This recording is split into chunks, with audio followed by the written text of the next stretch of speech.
अल्लाह जा महबूब करीम सल्लल्लाहु अलैहि वसल्लम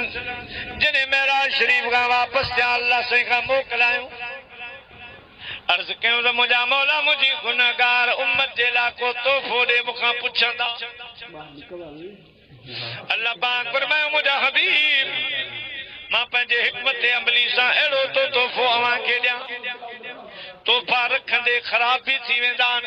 फिटी वेंदान पुराना थी वेंदान खराब भी थी वेंदान वगैरह पर ही अहिड़ो तोहफो आहे जेको न खराब थियण वारो न टुटण वारो न फिटण वारो क़यामत ताईं सुभान अल्लाह वधंदो वेंदो खुटंदो कोन अहिड़ो नायाब तोहफो थो ॾियां तुंहिंजी उम्मत क़बूल करे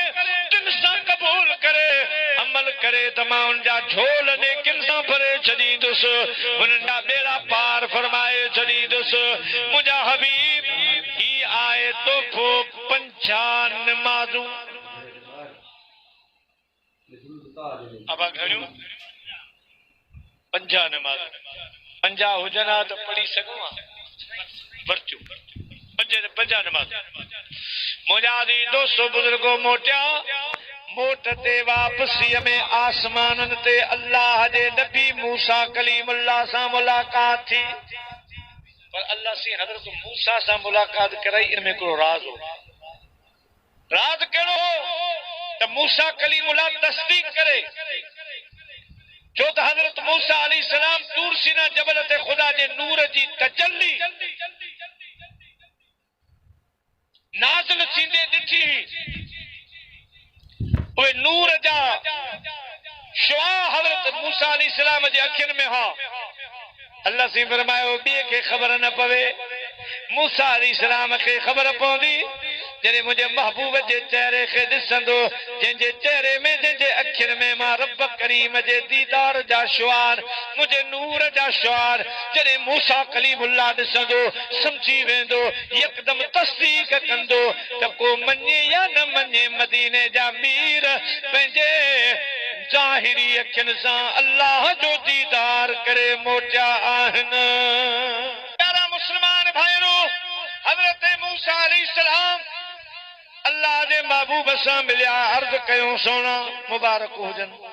खुदा साईं जी मुलाकात जूं मुबारक हुजनि पर महबूब ॿुधायो त कुझु मिलियो आहे मूंखे पंहिंजी उम्मत जे लाइ छा मिलियो मदीने जे साईं फरमायो घणियूं ख़ुदा पाक ख़ुशख़बरियूं ॾिनियूं वाइदा कया पर बज़ाहिर असांखे 50 नमाज़ूं ॾिनियूं अथऊं पंहिंजी उम्मत जे लाइ तव्हांजी उम्मत पढ़े 50 नमाज़ हज़रत मूसा अलैहिस्सलाम अर्ज़ कयो सोनो ये घणियूं आहिनि मूंखे तजुर्बो आहे साईं पंहिंजी उम्मत जो अवां जी उम्मत अञा बि ज्यादा सुस्त आहे कमज़ोर आहे इन ई मामले में तव्हां महिरबानी करियो अञा वक़्तु आहे अञा तव्हां वापसि वञो कुझु हलकाइण कयो अल्लाह खां कुझु नमाज़ूं माफ़ करायो तव्हांजी उम्मत कान पढ़ी सघंदी हर 9 चक्कर लॻायूं 45 नमाज़ूं माफ़ थियूं पर हज़रत मूसा अलैहिस्सलाम खे असांजो मागी को अहिड़ो तजुर्बो हो तो 5 नमाज़ूं बाक़ी रहियूं उन में बि अल्लाह जे नबीअ खे अर्ज़ कयईं साईं अञा वञो हे बि अवां जी उम्मत जे लाइ खोड़ इलाही ऐं बिल्कुलु सही थी बिल्कुलु सही हे 5 बि अवां जी उम्मत खां मुश्किल पड़जनि इन जे करे तव्हां वञो पर मदीने जे साईं फरमायो मूसा कलीमुल्लाह हाणे खटे भाग मुंहिंजी उम्मत जो खटे भाग हाणे बाक़ी 5 जे लाइ भला कहिड़ो ख़ुदा पाक जी बारगाह में वरी वञे हाणे न पढ़ियो त उन्हनि जी क़िस्मत बाक़ी असां त घणो कुझु पंहिंजी उम्मत जे लाइ करे छॾियो हाणे 5 इन्हनि जे लाइ मूंखे हाणे हया थो अचे त मां रब जी दरबार पर मौलवी साहब चवंदा त के तकीर में को अहिड़ो मर्द बुझाए त वेठो हो चई बसि साईं जेके इहो बि चकर लॻाईंदा न आख़िरी न हुजनि हा मस्जिदो न हुजनि हा मुल्ला कम ई पूरो छो त हर चकर में 5 बे माफ़ जो इहो हिकिड़ो चकर लॻे हा त सफ़ाई थी वञे माना इहे 5 बि माफ़ थी वञनि हा मुंहिंजा अज़ीज़ दोस्तो पर आऊं को बि उन खे बि दाद थो ॾियां उन जे चवण सां त कुझु कुझु पर उन जो अक़ीदो हो त मदीने जो साईं जेके ॾींहुं पंजनि लाइ बि वञे हा त बि रब मोटाए कोन तब अल्लाह पंहिंजे महबूब जी मर्ज़ी रखे हा मिन्नतुल अर्श इला तहत सरा कुल्लुहुम यतलबून रिदाई व अना अतलबु रिदाक या मोहम्मद सल्लल्लाहु अलैहि वसल्लम यकीनन उन माण्हू जो भी इहो अक़ीदो हो त जेकॾहिं पंज नमाज़ूं बाक़ी जेके रहियूं इन्हनि जे लाइ बि साईं वञे हा त बि रब महबूब खे ख़ाली न फरमाए पंहिंजे हबीब जी मर्ज़ी रखे हा पर अल्लाह जे महबूब फरमायो पंज नमाज़ूं बाक़ी आहिनि पढ़नि त उन्हनि जी मर्ज़ी न पढ़नि त हाणे उन्हनि जी मर्ज़ी हिननि पंजनि जे वास्ते हाणे मां अल्लाह जी बारगाह में न वेंदुसि मुंहिंजा प्यारा दोस्तो 9 चकर अल्लाह जे हबीब लगाया रब खे बि इल्म ग़ैब आहे घणा माण्हू वरी किताब पढ़ंदा रिसाला पढ़ंदा त मन किथां न किथां को असां वारे नज़रिए जो हवालो मिली वञे त असीं आशिकनि सां बहस कयूं बाबा मदीने जे साईं खे फलानी जगह ते ख़बर कान पई फलानी जाइ ते ख़बर कान पई कि इल्म हुजे हा त ॿुधाए हा असां चवंदा अल्लाह पाक खे ख़बर कान्हे त भला 45 माफ़ थींदी वो 9 चक्कर मदीने जे साईं लगाया खुदा पाक फरमाया साईं महबूब हाणे तकलीफ़ न कर 45 हुई माफ़ थींदी सो असां तोखे गॾे माफ़ करे था छॾियूं 9 चक्कर रसूल जो जहां सल्लल्लाहु अलैहि वसल्लम छो लॻाया वरी मदीने जे साईं बि कोन ॿुधायो त असीं हाणे हूअं ई एतिरी महिरबानी थींदी सो बाक़ी हिकिड़े चक्कर में अल्लाह ताला जी नात में बरकत फरमायो मुंहिंजा हबीब मूंखे ख़बर आहे 45 माफ़ थींदियूं पर मूसा कलीमुल्लाह खे ख़बर पवे छो त तूर सीना जबल ते मूं तव्हांजो तारुफ़ करायो हो अवां जी तारीफ़ कई अॼु ख़बर पवे त ख़ुदा जे महबूब जी ख़ुदा जी बारगाह में केतिरी हलंदी पुॼंदी आहे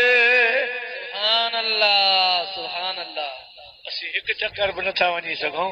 मदीने जो साईं त मुख़्तार कुल लॻो पियो आहे का छल आहे कोन को रोकण वारो आहे कोन पाण मथे जेतिरा चक्कर वञे वरी मोटी अचे वरी वञे को पुछण वारो कोन्हे को छाजे लाइ त मा अरसलनाक इल्ला रहमतल लिल आलमीन ॿई जहान ख़ुदा पाक पंहिंजे हबीब खे अता पर मुंहिंजा हबीब हिते रही तुंहिंजी मर्ज़ी मथे अची तुंहिंजी मर्ज़ी ॿई जहान ॿिन्ही जहाननि जी बादशाही तो मुस्तफ़ा जे हवाले आहे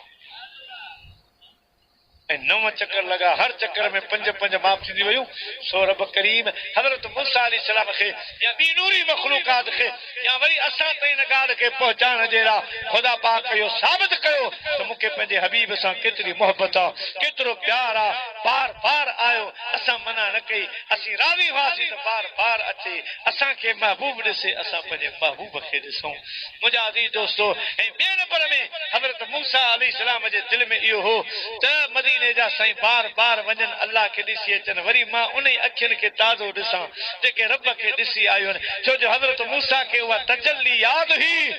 जिन दिल विच इश्क समाना ए रोना कमी उना मिलते रोंदे विछड़ते रोंदे रोंदे टुरदे रहा आशिक़ ज़र पिया वो ॾिसी वहकन घणो करे ऐं कातिल जाहू हमेशा हेराक तोणी चुकन चाक तब अहनस लिनामसी दोस्तों हज़रत मूसा अलैहिस्सलाम खे मज़ो पियो आयो त साईं बार बार अल्लाह जो दीदार कर बार बार अचनि मां पंहिंजे हबीब खे ॾिसां मर आनी फ़क़त रा अल हक़ रसूल दो जहां जो फरमान आहे जे मूंखे ॾिठो उन सम्झ अल्लाह खे ॾिठो रब करीम खे ॾिठो मुंहिंजा अज़ीज़ दोस्तो 45 नमाज़ूं माफ़ थी वयूं बाक़ी रहियूं 5 अल्लाह जा महबूब जॾहिं दुनिया जे तख़्ते ते आया त साईं खे वरी हिकु दफ़ो फिक्र छो त 50 मां 45 वयूं बाक़ी 5 जो केतिरो सवाब रहंदो मुंहिंजी उम्मत जो त सवाब सॼो ख़तम थी वियो सिर्फ़ कॾहिं पढ़नि था के नथा पढ़नि 5 नमाज़ूं की कम ठहंदो अल्लाह पाक फरमायो मुंहिंजा हबीब तव्हां फिक्र न कयो पंज जो अंग तव्हां वटा पंज जो अंग तव्हां वटा ज़ीरो असां वटि ज़ीरो असां पाण वटि रखियो आहे